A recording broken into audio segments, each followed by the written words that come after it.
अनुसूचित जातीतील आरक्षणाच्या उपवर्गीकरणाच्या निर्णयाविरोधात सोमवारी कोपरगाव शहरात समस्त आंबेडकरी समाजाच्या वतीने विराट जन आक्रोश महामोर्चा काढण्यात आला।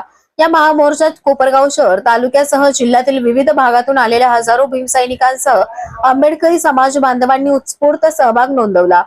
महामोर्चाची सुरुवात भारतरत्न डॉक्टर बाबासाहेब आंबेडकर स्मारक येथे अभिवादन करून करण्यात आली। त्यानंतर संविधानाच्या आणि सामाजिक न्यायाच्या समरणार्थ घोषणाबाजी करत मोर्चा शहरातील प्रमुख मार्गाने तहसील कार्यालयाकडे रवाना झाला। तहसील कार्यालयाबाहेर मोर्चाचे सभेत रूपांतर झाले। यावेळी भारतीय संविधानाच्या उद्देशिकेचे सामूहिक वाचन करण्यात आले। उपस्थितांनी अनुसूचित जातीतील आरक्षणाचे उपवर्गीकरण रद्द करण्याची मागणी करत संविधानाने दिलेल्या समान हक्कांचे संरक्षण करण्याचा निर्धार व्यक्त केला। महामोर्चाला चर्मकार समाज व बुरुड समाजाने जाहीर पाठिंबा दिला। विविध सामाजिक संघटनांचे पदाधिकारी, कार्यकर्ते, महिला, युवक आणि ज्येष्ठ नागरिक मोठ्या संख्येने आंदोलनात सहभागी झाले होते। सभेनंतर आंदोलनकर्त्यांच्या मागण्यांचे निवेदन तहसीलदार महेश सावंत यांना सादर करण्यात आले।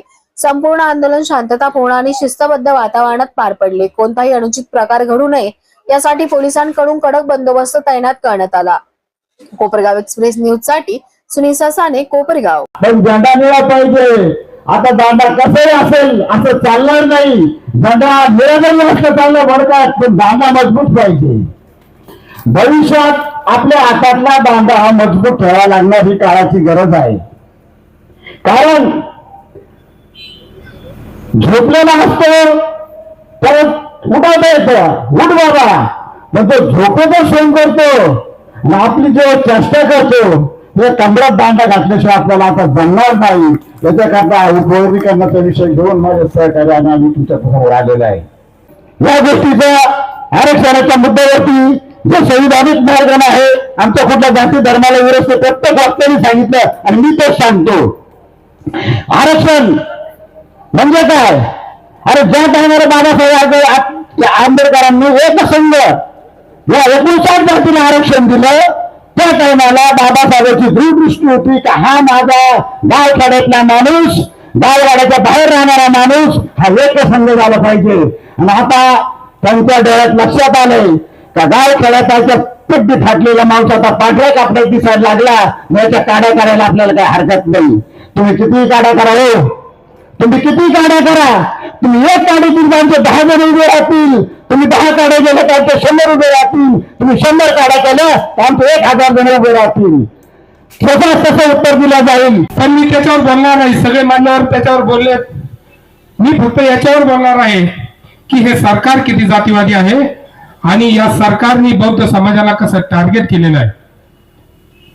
1 ऑगस्ट 2024 रोजी उच्च न्यायालयाचा निर्णय येतो, ज्याच्या सरकारला, ज्याच्या राज्य सरकारला गरज असेल तर त्यांनी उपवर्गीकरण केलं पाहिजे, कधी गरज असेल तर।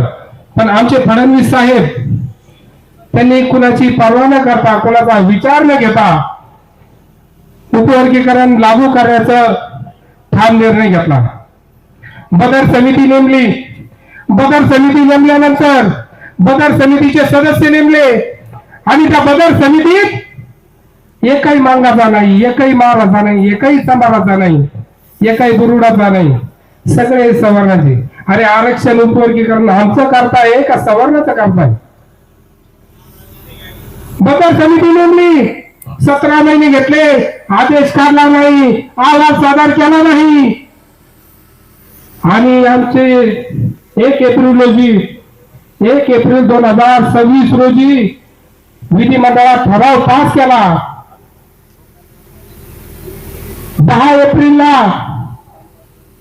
अंमलबजावणी सुरू झाली, 15 एप्रिल पर्यंत मुदतवाढ केली आणि जेव्हा हरकती घेतल्या, अक्षर घेतला, तेव्हा 30 एप्रिल पर्यंत मुदत दिली।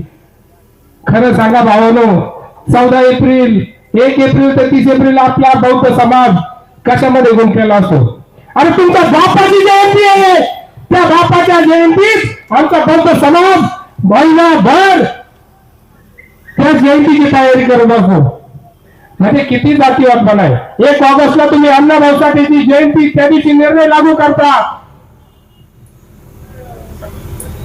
एप्रिल मध्ये अहवाल सादर करता, ठराव मंजूर करता आणि कळत न कळत समाजाला हा संदेश देता की बाबासाहेबांवर अण्णाभाऊ साठे पाणी हा जातीवाद नाही.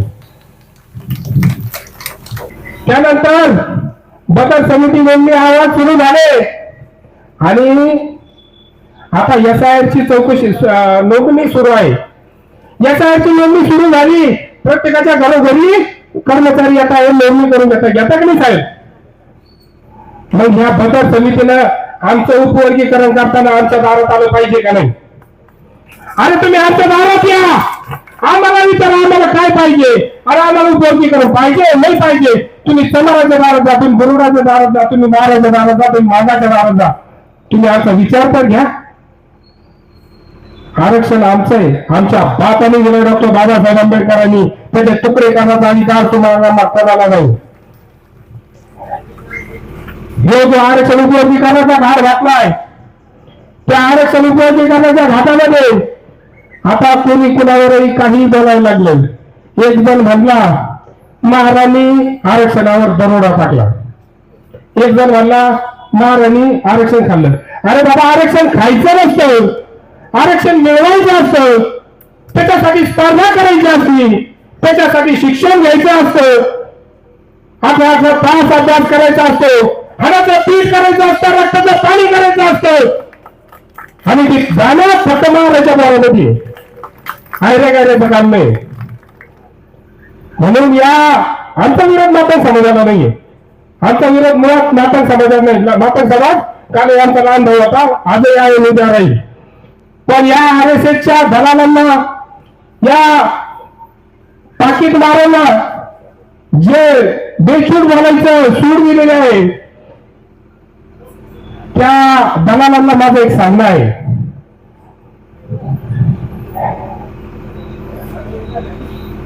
ते म्हणतात की हा देश, हा महाराष्ट्र फुलेशाह आंबेडकरांचा नाही. पण त्या दलालासाठी, मातंग समाजासाठी नाही, त्या दलालासाठी. हा महाराष्ट्र फुलेशाह आंबेडकरांचा नाही तर टिळक सावरकर गोळवलकरांचा आहे. त्या दलालाला माझं सांगणं आहे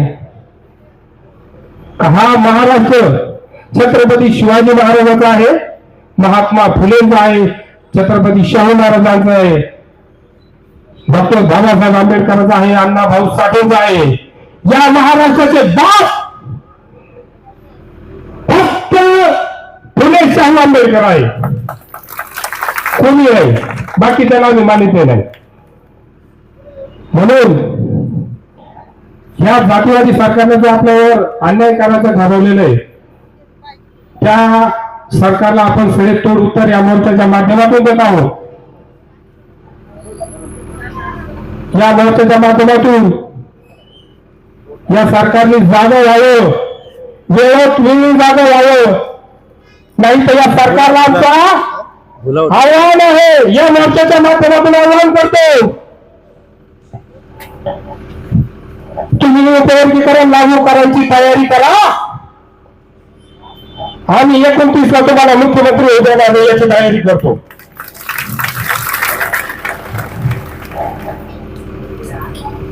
या सरकारचे डाव होता, मातंग समाजाला कळकळीची विनंती आहे, या दलालांचे डाव होता आणि या सरकारने कधीच कोणाचं भलं पाहिलं नाही. त्यांनी मराठा ओबीसी लावून दिली, यांनी हिंदू मुस्लिम लावून दिली, आता बौद्ध मातंग लावून दिलाय. 2 वर्षात 3000 शाळा बंद केल्या यांनी सरकारी. त्या सरकारी शाळा कोण आहे? तुमच्या आमचे गोरगरिबाचे, शेतकऱ्याचे, मजुराचे पोर आहे. कोणाचे पोर आहे? प्रत्येकाला खासगी शिक्षण घेणं परवानगी आहे का? बरं, 10वी-12वी कॉलेज नंतरचं जे शिक्षण घ्यायचंय, डिग्री घ्यायची, डिप्लोमा घ्यायचा, इंजिनिअरिंग घ्यायचं, MPSC करायची, UPSC करायची, या आरक्षणाच्या माध्यमातून आपल्याला 25 ते 30 हजार रुपयात ऍडमिशन आपल्याला करायचं होतं. जर आरक्षण संपलं तर आपल्या मुलांना 4 ते 5 लाख रुपये प्रत्येक वर्षाला खर्च येणार आहे.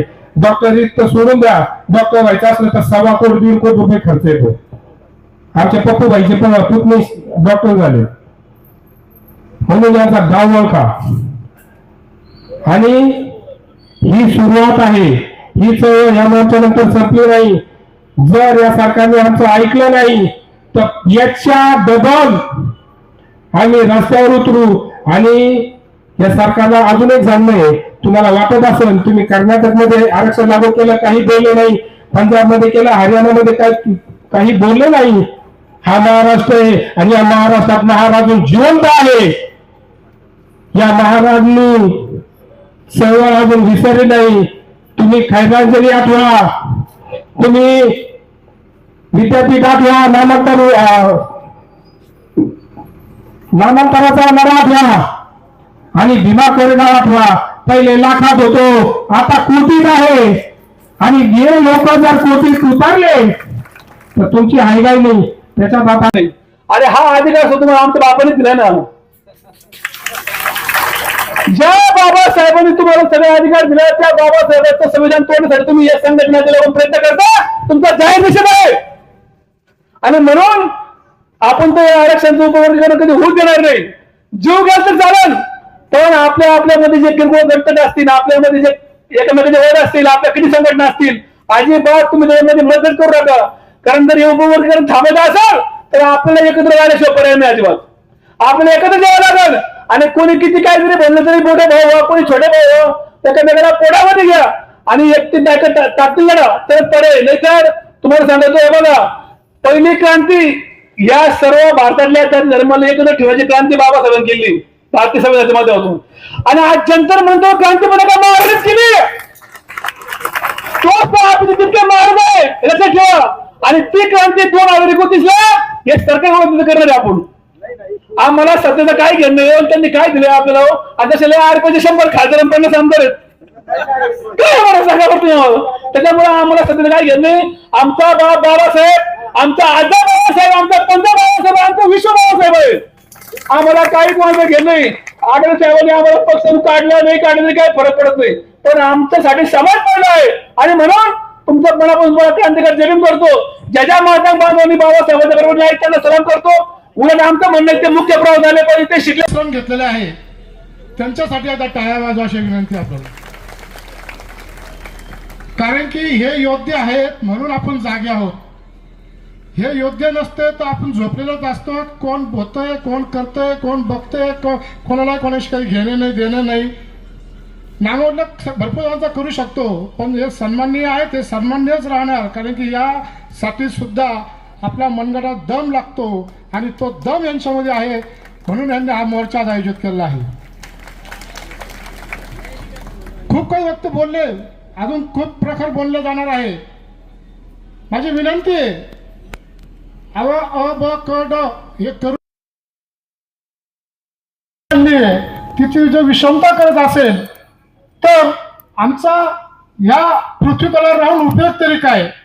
ज्या डॉक्टर बाबासाहेब आंबेडकरांनी आम्हाला मागितलेला आमचा समाज हा एक प्रसादांमधून म्हणजे एक आमचा एक समाजामध्ये एक जागृत करून आम्हाला जर समाजामध्ये उभं करण्याचं स्थान दिलं आहे, तर अवकडे करून काय तुमचं आमचं स्थान तुम्ही हिरावून घेता काय असं वाटायला लागलं आहे.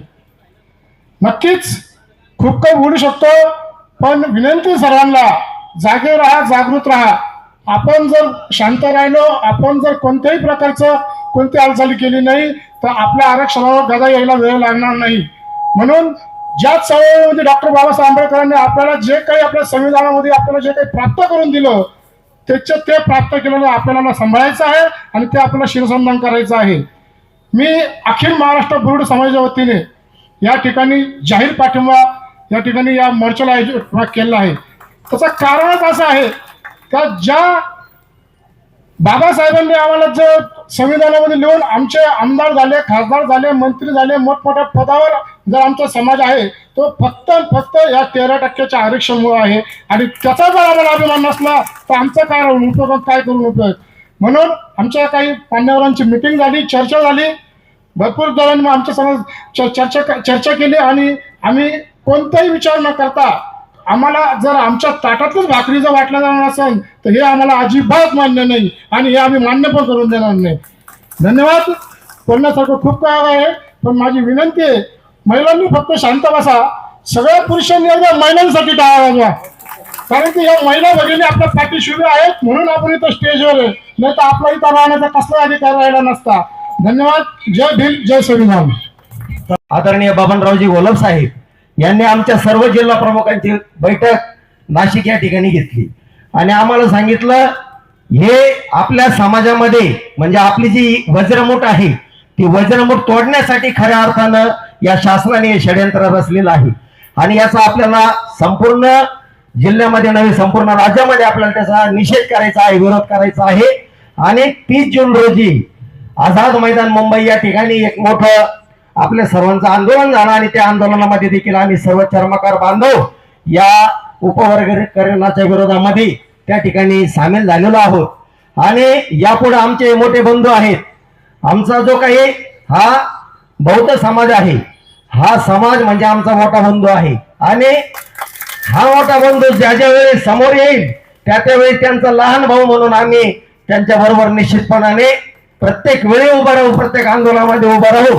मात्र शासनाने या गोष्टीची दखल घेऊन या काही आमच्या 59 जाती आहेत या 59 जाती एक संघ ठेवण्यासाठी निश्चितपणाने आम्हाला आमची जी काही मागणी आहे ही अबकड खऱ्या अर्थानं रद्दच झालं पाहिजे. मग पुढे काय होईल ते होईल, जे काही टक्केवारी आहे ती होईल, परंतु या अबकडचीच मागणी मुळात फूट पाडण्याची आहे. हे 1949 मध्ये 11 मे 1949 रोजी डॉक्टर बाबासाहेब आंबेडकरांच्या उपस्थितीमध्ये सरदार वल्लभभाई पटेल यांनी या अशा पद्धतीने फूट पाडण्यासाठी समाजामध्ये आरक्षण नको असं सांगण्यासाठी एक बैठक आयोजित केली आणि त्या बैठकीमध्ये भारतरत्न डॉक्टर बाबासाहेब आंबेडकरांनी आपली बाजू मांडली म्हणून आपल्याला आज आरक्षण आहे. आणि त्यावेळी आमचे ख्रिश्चन बांधव असतील, मुस्लिम बांधव असतील, त्यांचे प्रतिनिधी त्यावेळेस कमी पडले आणि म्हणून त्यावेळेस आपला माणूस जागा होता म्हणून आपण आरक्षण आज घेत आहोत आणि आपण आज काही जे काही पद भोगत आहोत, आपण आज जे काही समाजामध्ये मुख्य प्रवाहामध्ये आहोत त्याचं मुख्य कारण म्हणजे डॉक्टर बाबासाहेब आंबेडकरांनी जो काही घटनेने आम्हाला अधिकार दिलेला आहे आणि त्याच आरक्षणावर तुम्ही घाव घालण्याचा घाट जर सरकार करीत असेल तर त्याचा निश्चितपणाने मी पुनश्च एकदा आपल्या सर्वांच्या वतीने निषेध करतो. आमच्या